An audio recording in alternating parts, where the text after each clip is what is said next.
C'est un film hyper romantique, mais d'un romantisme assez acide. C'est un des films les plus musiqués de Jacques Jean. Il s'est laissé aller là. Il m'a laissé... il y a beaucoup de musique dans le film. Et il y a deux orchestres, il y a le London Symphony avec un quatuor à cordes, il y a deux orchestres à cordes, quoi. Un grand orchestre à cordes et un petit orchestre à cordes qui se parlent. Et au milieu, il y a un saxophone soprano qui est très très dur, mais c'est un saxophoniste américain, Wayne Shorter, qui j'ai utilisé après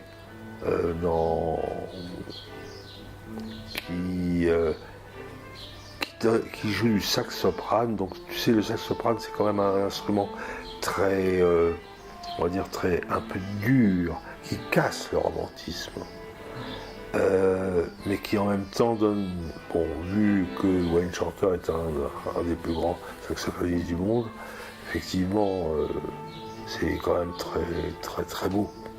Même si le son du sax soprane est un son un petit peu presque comme une cornemuse, j'ai envie de dire.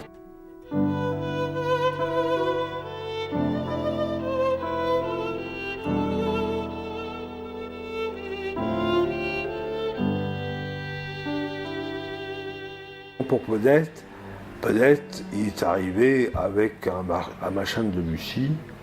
Ça ne fonctionnait pas du tout sur le film. Donc il m'a dit, voilà, je te fais entendre ça, mais ça ne fonctionne pas du tout. Donc, il me dit, n'essaie surtout pas de faire ça, ça ne marche pas. Mais voilà, je suis parti de là. Et j'ai fait quelque chose de différent. La lumière dans Pedette est quand même extraordinaire. La lumière dans La Pirate, c'est extraordinaire. C'est vrai que... Et puis, Bruno Nutel était un chef opérateur assez exceptionnel. L'histoire de Pedette, c'est... il avait une petite fille dans sa classe, qui était gosse, doyon, qui s'appelait Pedette. Et donc, il a repris ce nom, Pedette. Et moi, j'ai donné, quand j'ai fini le film, comme nom, prénom, à ma fille, Pedette. Elle s'appelle Pedette. Et parce que j'adore ce nom, je trouve c'est un nom magique.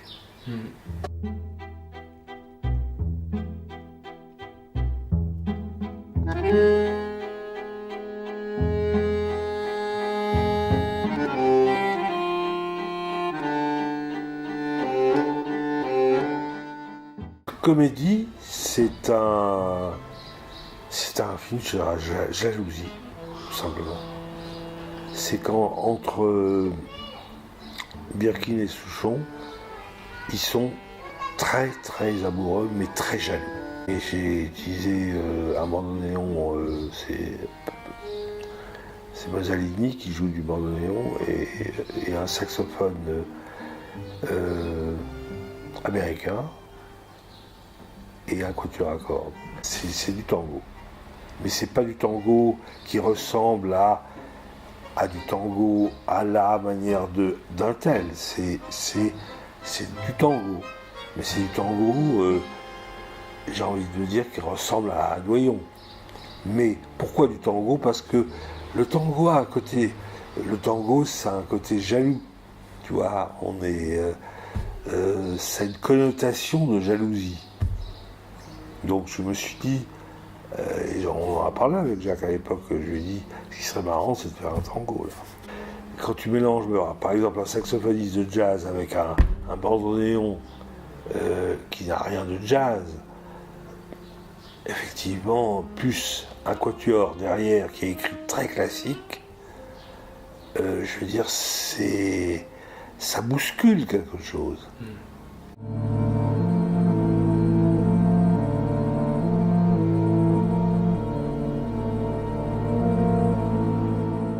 Je pense que le locataire, les gens n'ont rien compris, n'ont rien pigé.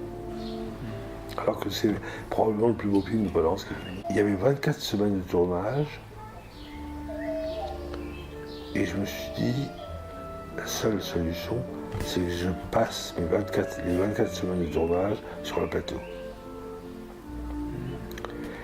Et donc c'est comme ça que j'ai appris à connaître Roman. Et après on est devenus très très amis, très proches. Il me laissait faire complètement. C'était complètement une confiance à 100%. Il ne venait même pas aux enregistrements.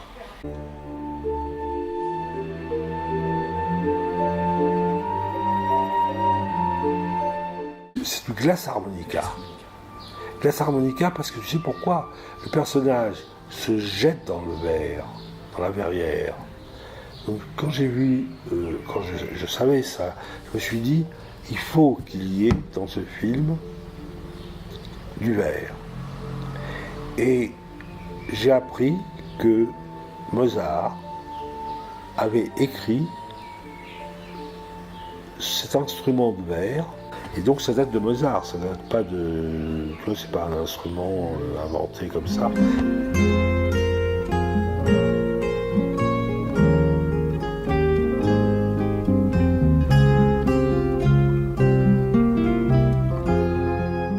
Dans Beau-Père, là, c'est un film musical, carrément. Et Patrick Devers est un extraordinaire... était devenu un extraordinaire ami et un extraordinaire acteur. Toute la musique du film a été enregistrée avant le tournage. Tout. Et j'ai enregistré également la musique, le thème et tout ça avec Stéphane Grappelli et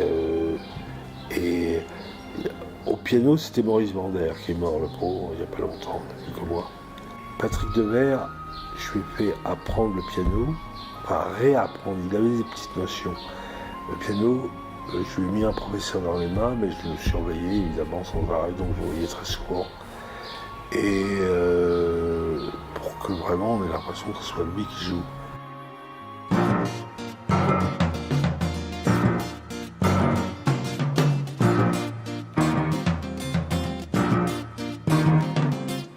Gilles Jacob, qui à l'époque m'a dit, écoute, il y a Patrick Segal qui a fait un film absolument incroyable. Et sur les handicapés physiques. Sur les Jeux Olympiques des handicapés physiques. Déjà, ça m'a assez angoissé. Je veux dire, c'est assez angoissant parce que, bon, c'est... Comment dire, parce que Patrick Segal était handicapé physique. Et c'est un film complètement sidérant. Et j'ai vu, c'est Gilles qui m'a dit, va le voir et fais la musique. J'ai eu le concours de tous les plus grands musiciens du monde, qui sont tous venus pour rien. Maurice André, Larry Coryell, Didier Lecoq, tout le monde. Tout le monde est venu pour rien, pour jouer pour les handicapés. C'est une musique très gaie. Je pense que c'est une musique très... Et il y avait tout Silmans à l'harmonica, il y avait... Tu vois, c'est une musique, j'ai envie de te dire, très gaie, au contraire. Très jazz, comme une balade, des balades, tu vois, mais gaie. Parce que sur un film où tu vois des gens avec une jambe qui court, ou avec... tu peux pas faire un film pathos, une musique pathos, t'es dans la merde. Donc, avec Patrick, je lui ai dit, écoute, là, il faut que la musique soit absolument... nous fasse oublier ce qu'on voit. Que le coureur a une jambe, que le sauteur a la perche, là, a pas de bras, etc., etc. Ce score est inconnu. C'est un très très beau score. Et je me suis dit, tiens, c'est une idée de le mettre là, parce que c'est comme un... Tu sais, on revisite et la musique est vraiment belle, quoi, en plus.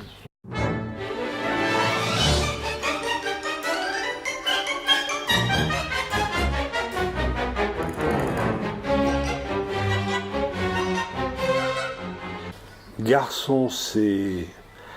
J'étais avec Claude, on déjeunait dans un restaurant qui s'appelle Tangage, et il y avait un garçon qui nous racontait des histoires absolument incroyables. Un garçon de restaurant, tu vois, un serveur, quoi. Et qui avait un peu le profil de mon temps, si tu veux. C'est-à-dire qu'il avait ce côté un peu grand mec, comme ça, cohort de bonnes femmes et tout ça. Et il nous racontait des histoires formidables.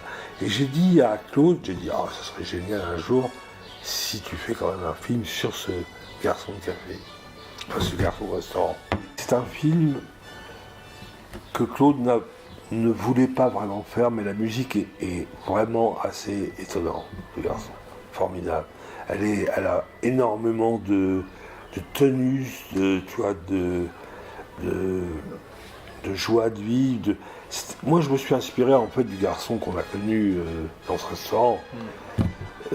Pas vraiment de mon temps. Autant dans César et Rosalie, c'était mon temps, oui, bien sûr. Mais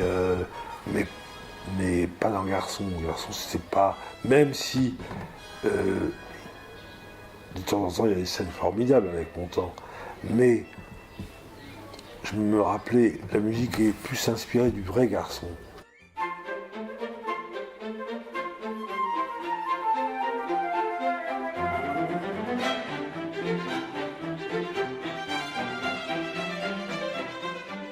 Mange-tout, c'est un film complètement inconnu, avec des acteurs quand même comme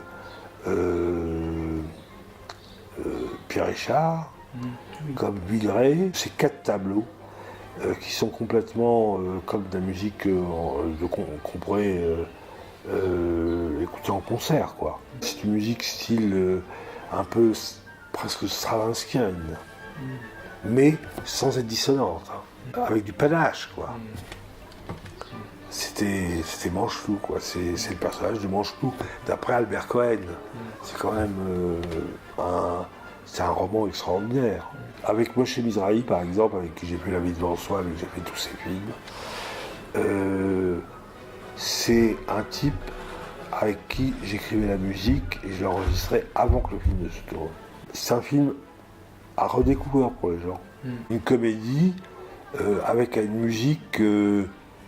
oui, je vois très bien ce que d'autres personnes auraient pu faire comme musique. Non, c'est une musique très sérieuse. Oui.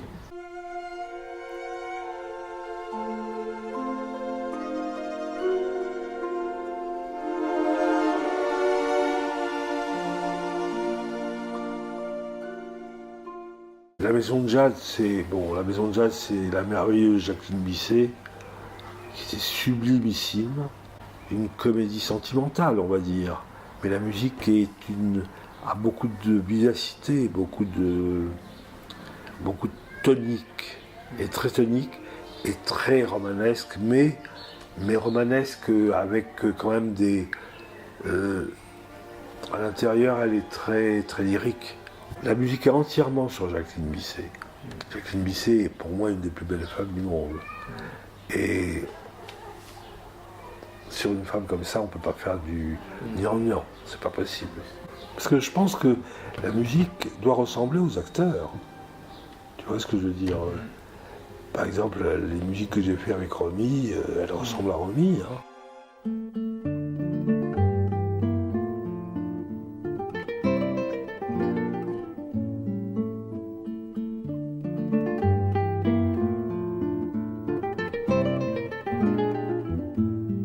Alexandre Arcadi, j'ai fait beaucoup de films avec lui.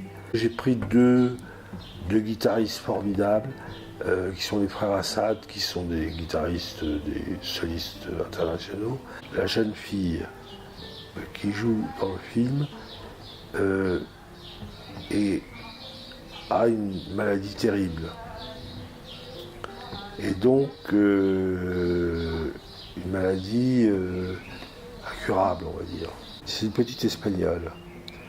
Et donc j'ai voulu utiliser deux guitaristes formidables, avec un orchestre derrière, à cordes, et pour jouer des thèmes qui n'ont rien à voir avec, qui ne sont pas réellement espagnols, mais qui ont fatalement avec la guitare, avec 2 guitares.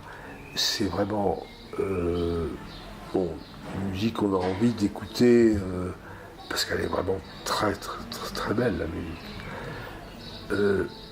La seule chose qui me rattache à cette musique, c'est l'histoire de cette pauvre petite fille qui est